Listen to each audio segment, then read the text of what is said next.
कल चुनाव है। यूपी टू गुजरात जब राजपूत बटन दबाएंगे तो उनका वोट कहां जाएगा? क्या चुनाव से 12 घंटे पहले योगी ने राजपूतों की नाराजगी खत्म कर दी है?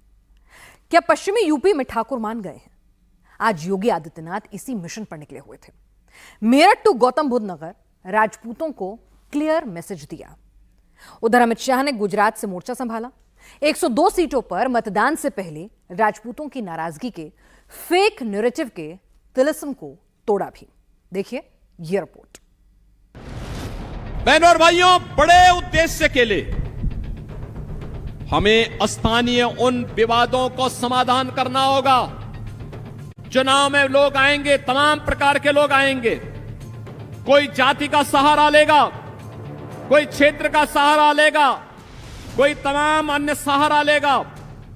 उस समय सबसे कहना कि भाई देखो, चुनाव के बाद आ जाना।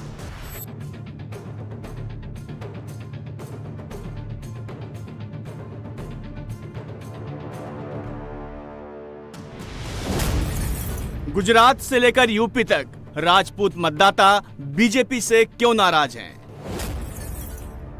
क्या पश्चिमी यूपी के राजपूत मतदाता इस बार बीजेपी को वोट नहीं देंगे? क्या इस बार इंडी गठबंधन के साथ जाएंगे राजपूत मतदाता?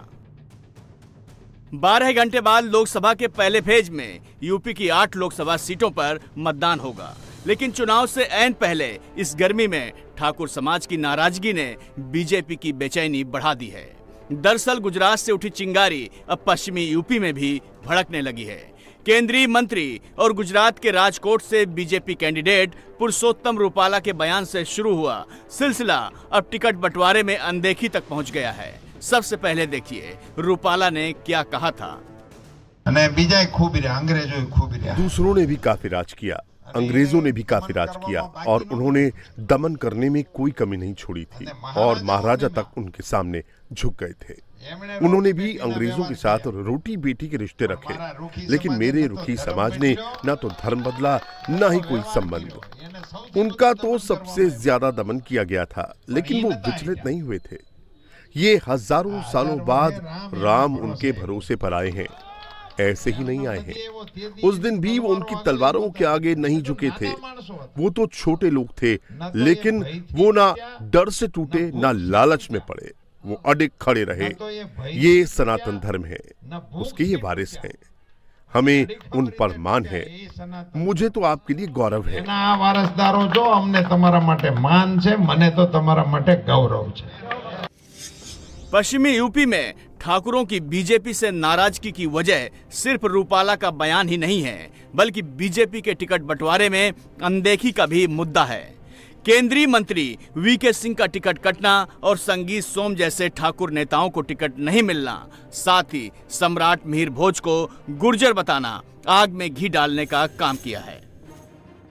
परंपरागत तौर पर ठाकुर बीजेपी के कोर वोटर माने जाते हैं, लेकिन अब पश्चिमी यूपी में बीजेपी के खिलाफ महापंचायतें हो रही हैं। ये महापंचायत गौतम बुद्ध नगर, मुजफ्फरनगर, मेरठ, सहारनपुर और गाजियाबाद में हुई हैं, जहां पहले 2 फेज में मतदान होना है। 7 अप्रैल को सहारनपुर के नानौता में क्षत्रिय स्वाभिमान महाकुंभ की महापंचायत हुई। मेरठ के सिसौली में 11 अप्रैल को और मुजफ्फरनगर के कुशवाहा चौबीसी में 12 अप्रैल को ठाकुरों की महापंचायत हुई। इसके अलावा 16 अप्रैल को साठा चौरासी इलाके के धौलाना गांव में भी ठाकुरों की महापंचायत हुई।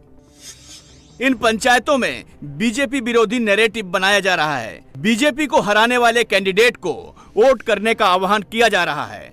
दावा किया जा रहा है कि बीजेपी ने 80 राजपूत सांसदों के टिकट काट दिए हैं। पश्चिमी यूपी में 10% आबादी ठाकुरों की है।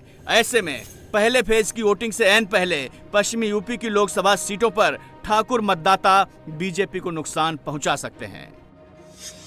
पश्चिमी यूपी की ज्यादातर लोकसभा सीटों पर ठाकुर निर्णायक माने जाते हैं। सहारनपुर में 8% हैं, मुजफ्फरनगर में 8%, कैराना में 6%, अमरोहा में 8%, मेरठ में 6%, बिजनौर में 5% और नगीना में 12% ठाकुर मतदाता हैं।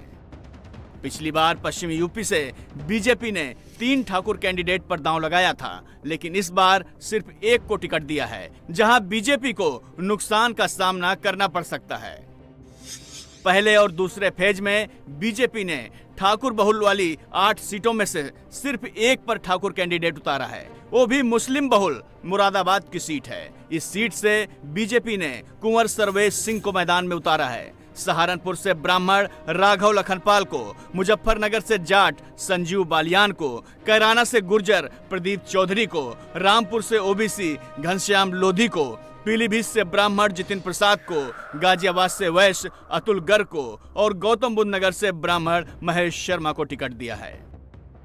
यही वजह है कि बीजेपी भी डैमेज कंट्रोल में जुट गई है। समुदाय के सदस्यों के साथ लगातार मीटिंग कर रही है। ठाकुरों के गुस्से को कम करने के लिए खुद योगी आदित्यनाथ ने मोर्चा संभाल लिया है। योगी आदित्यनाथ ठाकुर बहुल गांव-गांव जाकर रैलियां कर रहे हैं। रक्षा मंत्री राजनाथ भी मैदान में उतर चुके हैं, रोड शो के साथ रैलियां कर रहे हैं। प्रधानमंत्री नरेंद्र मोदी ने भी उन सीटों पर प्रचार किया जहां समुदाय विरोध कर रहा है। ठाकुरों के विरोध को कम करने के लिए योगी देश हित में वोट करने की अपील कर रहे हैं। बहनों और भाइयों, बड़े उद्देश्य के लिए हमें स्थानीय उन विवादों को समाधान करना होगा। चुनाव में लोग आएंगे, तमाम प्रकार के लोग आएंगे। कोई जाति का सहारा लेगा, कोई क्षेत्र का सहारा लेगा, कोई तमाम अन्य सहारा लेगा। उस समय सबसे कहना कि भाई देखो, चुनाव के बाद आ जाना। आज तो हमारे पास एक ही कार्य है और वह है एक राष्ट्रवादी और विकास परक सोच वाली हमें सरकार चाहिए, और सरकार केवल मोदी जी दे सकते हैं। वह केवल कमल के फूल से ही संभव हो पाएगा। हमें कमल के फूल के बारे में सोचना है और कमल के फूल के लिए ही आप सबसे अपील करने के लिए आज मैं यहां पर सिकंदराबाद में मैं आया।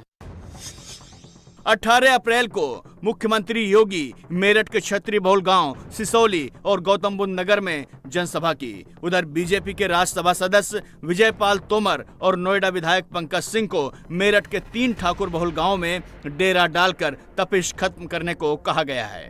यही वजह है कि मेरठ में मुख्यमंत्री योगी की सभा में अरुण गोविल को भी कहना पड़ा कि मेरी पत्नी ठाकुर हैं, उनको समय नहीं दे पा रहा हूं, इनका ठाकुर रूप घर में देखना पड़ता है, लेकिन मैं उन्हें मना लेता हूं। मेरे घर की बात अगर मैं करूं, मेरी पत्नी लेखा, श्रीलेखा, वो अलीगढ़ की है और चौहान है, ठाकुर है, ठाकुर खानदान से है। अब जब मैं घर में कई दिन हो जाते हैं, मैं व्यस्तता के बाद जब उनको समय नहीं देता हूं, तो फिर मुझे ठाकुराइन का रूप देखना पड़ता है। तो उनको मैं मना लेता हूं किसी तरह, और इसीलिए आपको भी मना रहा हूं कि इस बात को अन्यथा न ले आप बिल्कुल भी। जब मैं लौट कर आऊंगा तो बहुत समय होगा, आराम से मिलेंगे, बैठेंगे, एक दूसरे का दुख दर्द दूर करेंगे। मैं आपकी सुनूंगा, आप मेरी सुनिएगा। पश्चिमी उत्तर प्रदेश में इस बार मुद्दों की जगह सत्ता और दल में जातीय भागीदारी की जंग ने ले ली है। लोकसभा के लिए टिकट बंटवारे के दौरान क्षत्रिय आक्रोश की जमीन तैयार हुई। गाजियाबाद से जनरल वीके सिंह की जगह अतुल गर्ग को टिकट देने के साथ क्षत्रिय समाज ने विरोध पंचायतों का आयोजन शुरू हुआ। सरधना के पूर्व विधायक संगीत सोम और मुजफ्फरनगर के सांसद संजीव बालियान के बीच बयानों के तीर चलने से राजनीतिक तल्खी और गहरा गई है। बीजेपी ने 2019 में यूपी से 14 ठाकुरों को मैदान में उतारा था, जबकि इस बार अब तक केवल 10 को टिकट दिया है। बीजेपी ने जहां वीके सिंह और बीरेंद्र सिंह मस्त जैसे मौजूदा सांसदों का टिकट काटा है, वहीं ब्रजभूषण शरण सिंह के टिकट को लेकर अनिश्चितता बनी हुई है।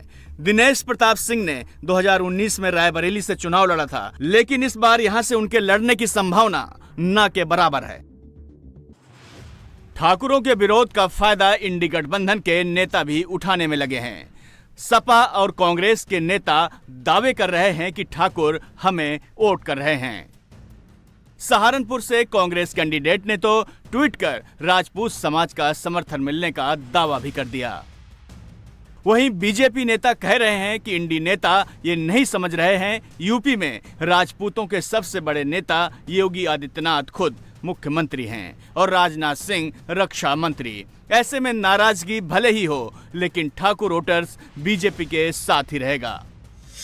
बीजेपी ने इस बार जिन 10 ठाकुरों को यूपी में उतारा है, उनमें लखनऊ से राजनाथ सिंह, मैनपुरी से जयवीर सिंह, मुरादाबाद से सर्वेश सिंह, बलिया से नीरज शेखर, जौनपुर से कृपाशंकर सिंह और फिरोजाबाद से विश्वदीप सिंह हैं। जिस गुजरात से ठाकुरों के विरोध की चिंगारी उठी थी, यानी रूपाला ने जो आपत्तिजनक बयान दिया था, उस पर माफी भी मांग ली है। दूसरी तरफ गृह मंत्री अमित शाह ने भी गांधीनगर से राजपूतों को संदेश दिया। शाह ने कहा, बीजेपी के स्टैंड पर राजपूत समाज को भरोसा है। रूपाला ने भी राजपूतों से माफी मांग ली है।